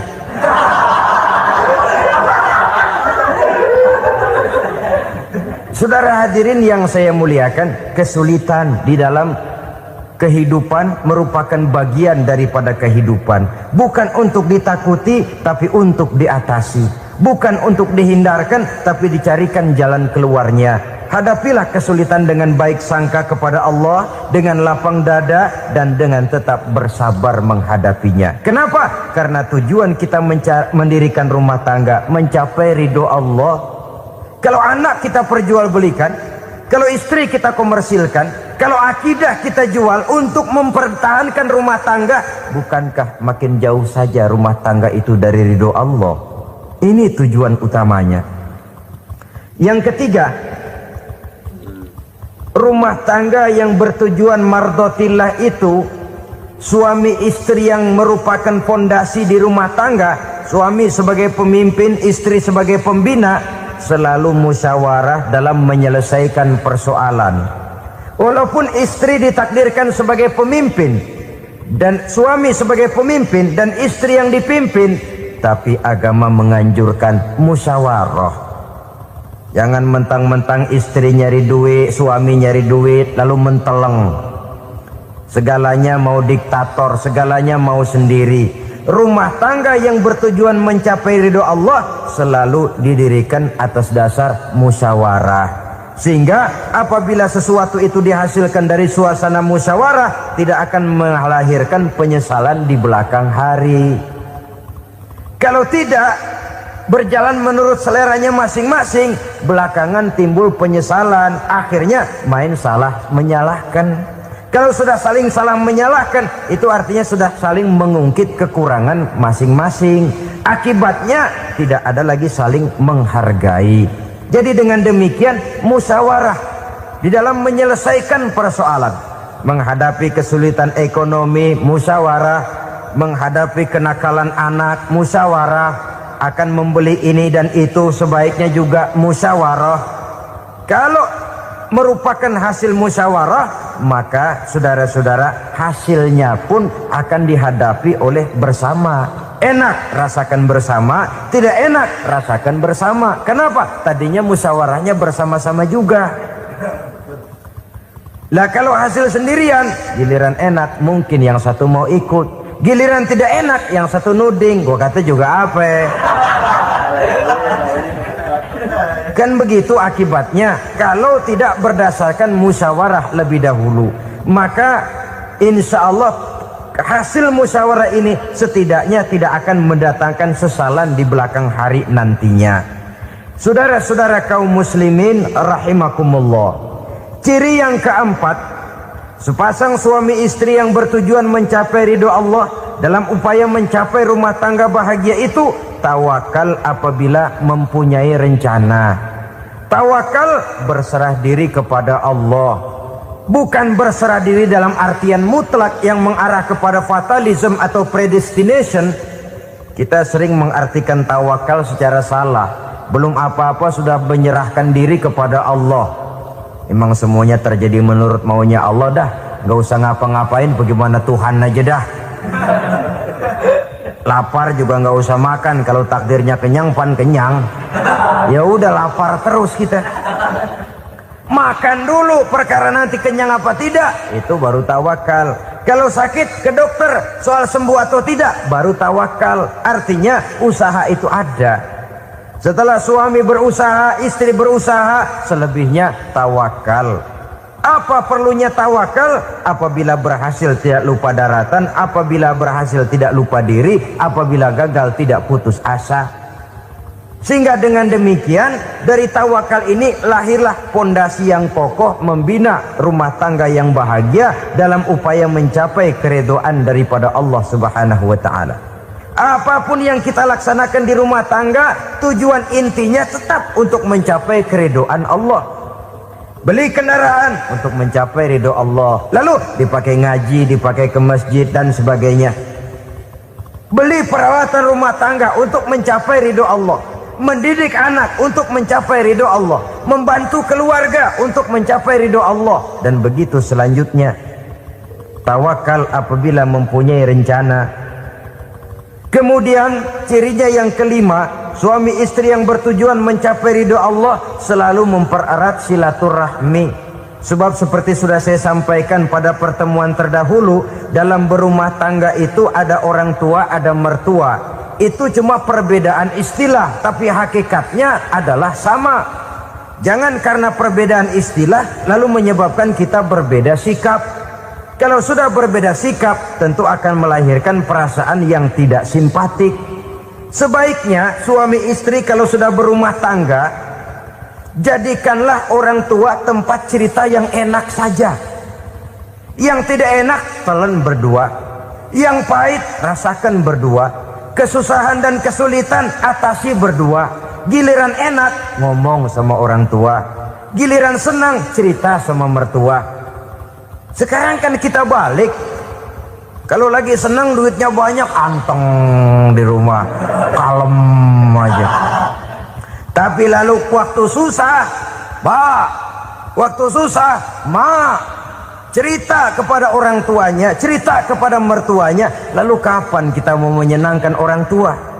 Sudahlah, mereka susah mendidik kita di waktu kecil, membesarkan kita, melakukan segala macam pengorbanan. Demi setelah kita berumah tangga, kesulitan rumah tangga kita tumpahkan juga kepada mereka. Pererat silaturahmi dan usahakan agar seluruh keluarga hanya menjadi tempat kita cerita yang enak-enak saja. Istilah sehari-harinya, kalau di rumah kita makan sama sayur bayam, keluar rumah diem, malah seluitan.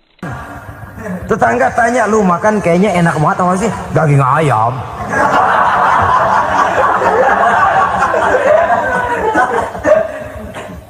Lalu tetangga kan akan berbisik, itu makannya tuh orang enak bener ya, rumah tangganya tiap hari makan sama daging ayam. Biarlah paling kurang itu jadi doa, daripada kita makan sama kangkung lalu ribut ngomel di mana-mana. Gua kesel banget sama bini gua. Di warung ceritanya lagi. Kenapa? Saban sari gue direbusin kangkung mulu. Brengsek. Di warung cerita ada RT, ada RW. Gara-gara makan sama kangkung se-RT tahu. Akhirnya mungkin kalau kita berangkat orang hitung dari jauhan. Lihat, kangkung liwat gitu.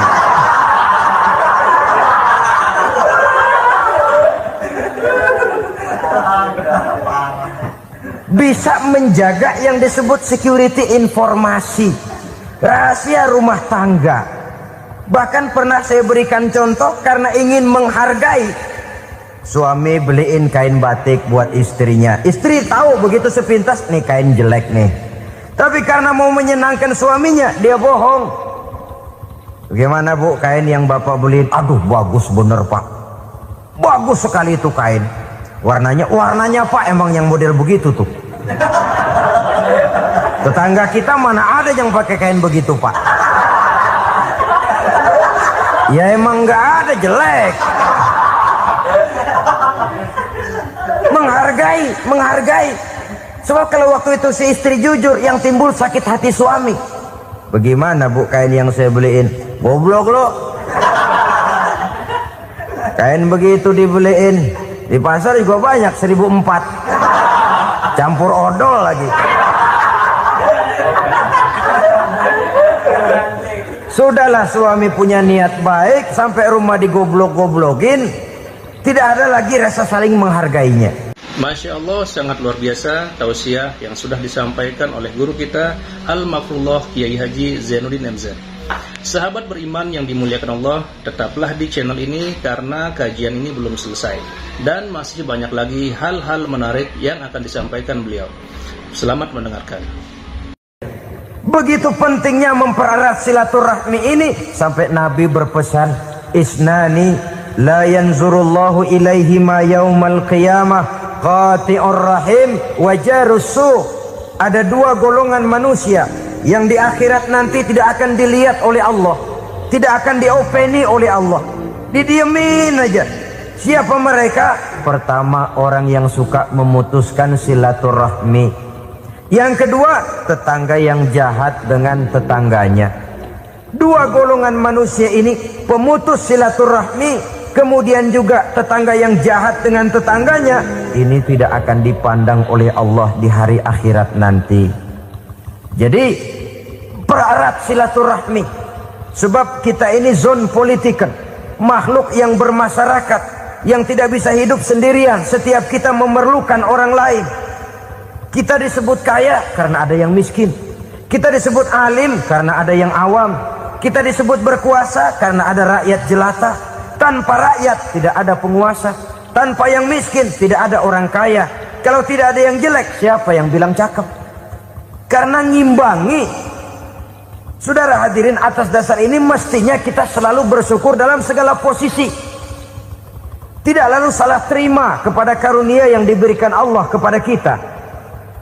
Saudara hadirin yang saya hormati, pererat silaturahmi, jadikan orang-orang tua kita tempat kita cerita yang enak-enak saja. Yang tidak enak, telan sendiri, usahakan sendiri, carikan jalan keluarnya sendiri. Setidaknya ya diam sajalah. Kalau belum bisa membalas budi baik orang tua, setidaknya jangan menyakiti hati orang tua kita.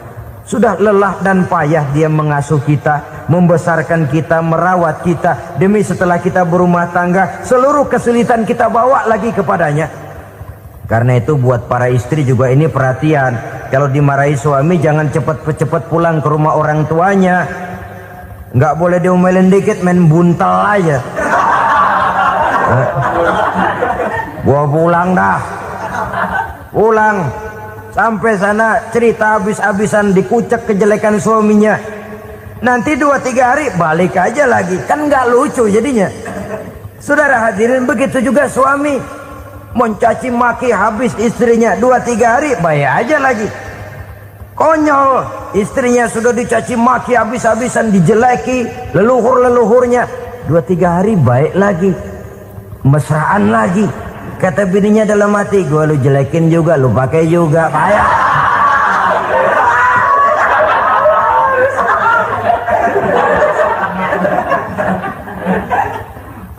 Saudara hadirin yang saya muliakan, itulah sebabnya pada awal tadi saya katakan perlunya kita mempunyai timbangan baik sebagai suami maupun sebagai istri.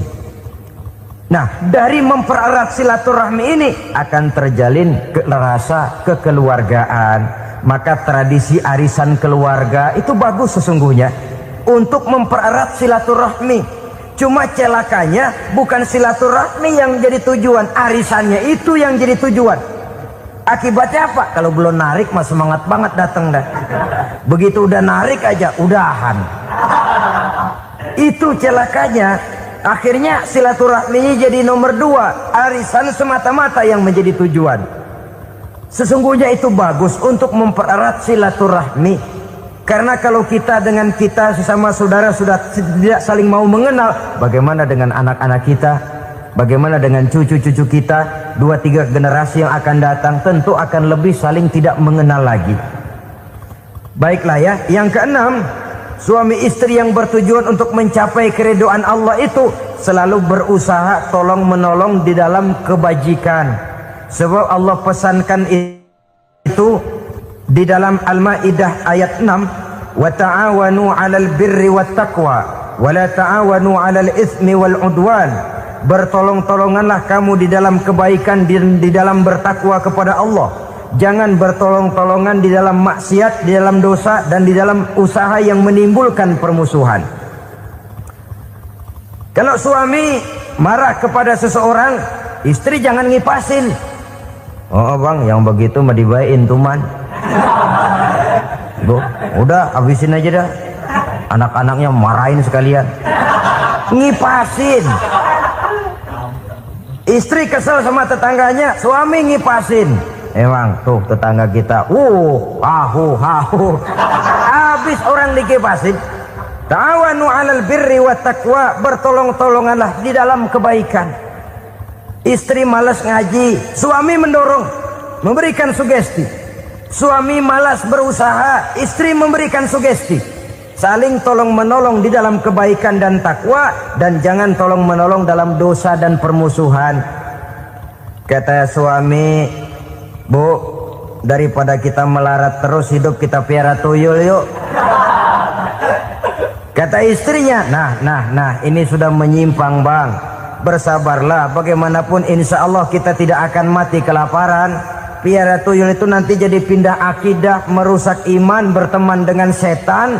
Apalah artinya kekayaan dan kesenangan sebentar kalau harus mengorbankan kekayaan dan kesenangan yang abadi. Ini sudah alal ismi wal udwan, sesuatu yang mengandung dosa.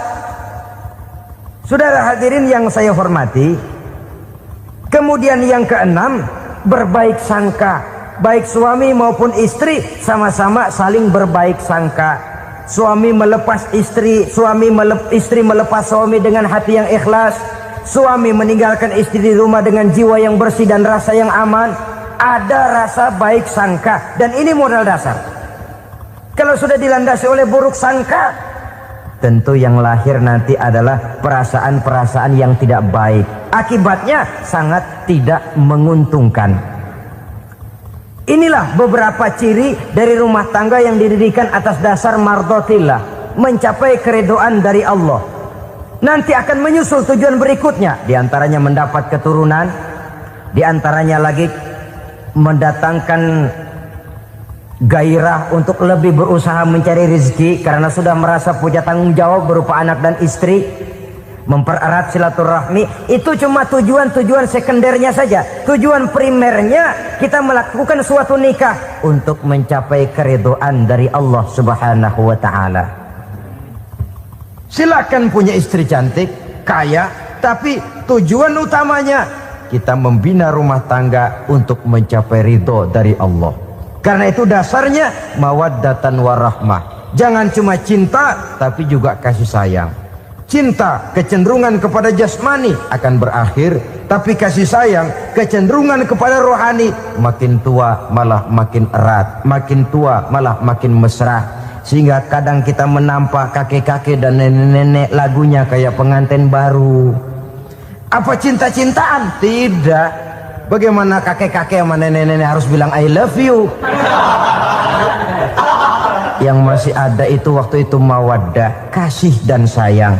Itu yang akan kekal, itu yang akan abadi. Tanpa materi orang sulit untuk bahagia, tapi materi semata bukan jaminan orang untuk bahagia. Nah, ciri yang terakhir dari rumah tangga yang bertujuan mencapai ridho Allah, sinar agama kelihatan di dalamnya. Baik suami maupun istri sama-sama orang yang taat melaksanakan ajaran agama. Saudara, mudah-mudahan walaupun singkat dapat menjadi sumbangan moral dalam kita mewujudkan rumah tangga yang bahagia menurut contoh yang diberikan oleh Rasulullah Sallallahu Alaihi Wasallam. Terima kasih atas perhatian saudara. Mohon maaf atas segala kekurangan. Usikum wa nafsi bitaqwallah. Wassalamualaikum warahmatullahi wabarakatuh.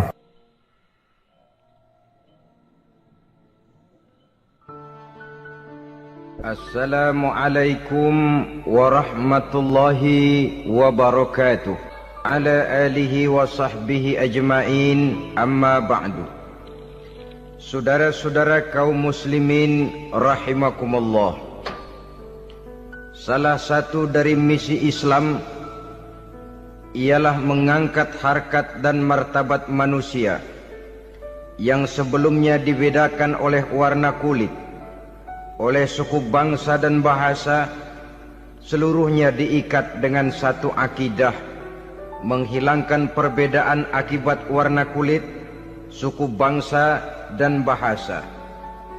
Termasuk dalam upaya itu betapa Islam telah mengangkat harkat dan martabat kaum wanita. Maka pada pertemuan kali ini kita akan membicarakan tentang peranan wanita sepanjang pandangan agama. Sebelum Islam datang, nasib perempuan nyaris hanya berputar di segitiga saja. Dapur, sumur, kasur. Kasur, sumur, dapur. Seolah-olah wanita terpaut dengan tiga itu tadi. Seolah-olah wanita tidak bisa berbuat lebih banyak daripada itu. Bahkan di tengah masyarakat jahiliyah, bayi perempuan mendatangkan aib sehingga mereka lalu dikubur hidup-hidup. Maka datang Islam dengan tegas mencanangkan satu revolusi yang mengangkat harkat dan martabat kaum wanita. Nabi bersabda, "An-nisa'u imadul bilad, iza saluhat saluhal bilad, wa iza fasadat fasadal bilad." Wanita adalah tiang negara. Jikalau baik wanita, baiklah negara. Jikalau rusak wanita, hancurlah negara. Dalam berbagai ayat Al-Quranul Karim menjelaskan tentang wanita dan peranannya. Al-Quran bercerita tentang Siti Hawa. Al-Quran bercerita tentang anak perempuan Nabi Adam Iklimah dan Labuda yang menyebabkan Habil dan Qabil saling berbunuh-bunuhan. Al-Quran menceritakan bagaimana ibunya Nabi Musa mendapat wahyu untuk menghanyutkan anaknya di hilir sungai Nil. Al-Quran bercerita tentang Siti Maryam, ibu daripada Nabi Isa. Al-Quran bercerita tentang dua putri Nabi Yusuf, yang akhirnya salah satunya menjadi istri daripada Nabi Musa. Pun Al-Quran bercerita tentang Ratu Balkis, seorang wanita yang menjadi penguasa di negeri Sabah, yang demikian besar pengaruhnya dan wawasannya. Dan banyak lagi Al-Quran menceritakan keadaan kaum wanita, sampai-sampai dalam Al-Quran ada satu surah yang dinamakan surah An-Nisa. Ini seluruhnya berarti bahwa Al-Quran telah menempatkan kaum wanita dalam satu posisi yang mulia dan terpuji.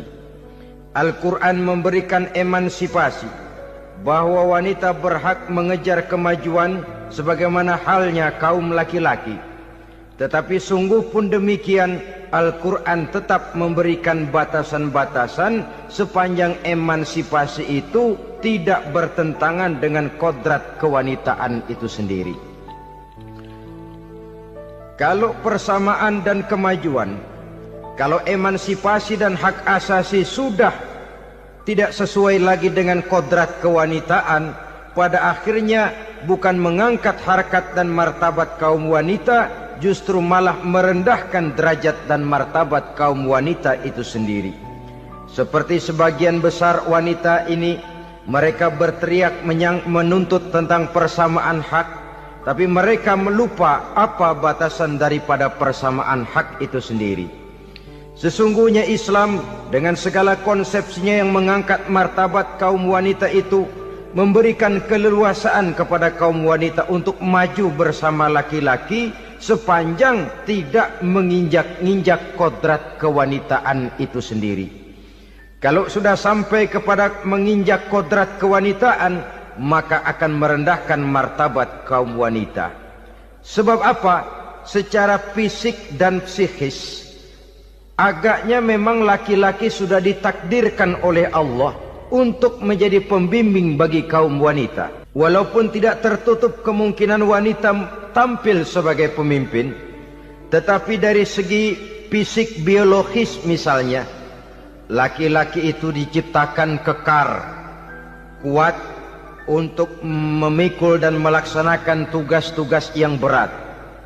Sedangkan perempuan pada umumnya adalah lembut, ayu, lemot, denok, geboy, dan lain sebagainya. Maka kalau kita baca sejarah, Allah itu belum pernah mengutus rasul perempuan. Semua rasul laki-laki. Sebab apa? Secara fisik biologis tugas kerasulan lebih dimungkinkan oleh seorang laki-laki. Tugas rasul itu berat. Kadang-kadang perang, dicaci maki, berhadapan dengan ujung tombak, ujung pedang dan lain sebagainya. Makanya seluruh rasul laki-laki, dan Allah belum pernah mengutus rasul perempuan. Dari segi lain, perempuan itu banyak terhalang untuk melaksanakan ajaran agama. Misalnya, 1 minggu dalam sebulan perempuan itu terkena cuti khusus, mengalami masa menstruasi, tidak sholat, tidak puasa, tidak melaksanakan ajaran agama yang tidak dibolehkan pada saat menstruasi itu. Kalau ada rasul perempuan, lalu saat malaikat akan menyampaikan wahyu, kebetulan rasulnya sedang wah, itu bisa balik lagi malaikat Jibril ke langit itu. Mau turun nyampein wahyu, balik lagi ke atas, ditegur, kenapa balik lagi Jibril? Rasulnya lagi head.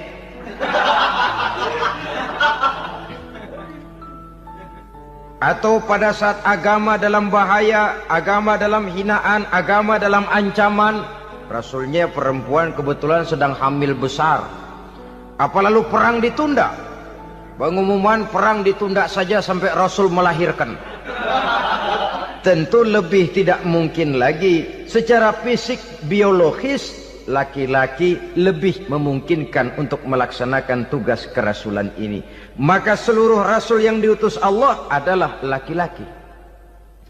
Saudara hadirin yang saya muliakan, sungguh pun demikian Islam itu mengangkat martabat wanita sedemikian tinggi sebagai tiang negara yang menentukan jatuh dan bangunnya negara, yang ikut mewarnai bahkan menjadi warnanya suatu negara. Walaupun peranannya memang tidak begitu kelihatan, tapi sesungguhnya amat sangat menentukan.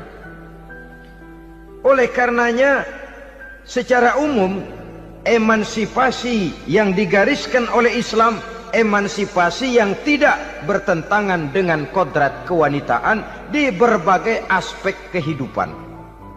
Kalau sekarang emansipasi ini kelihatannya sudah salah pasang, salah kaprah. Bahkan belum lama kita menyaksikan bagaimana ada binaragawati. Di zaman sekarang perempuan sudah mulai angkat besi. Saya mulai mikir kalau perempuan sudah pada angkat besi, ini sudah tanda suaminya udah dekat dibanting-bantingin ini. Tahun-tahun mendatang mungkin akan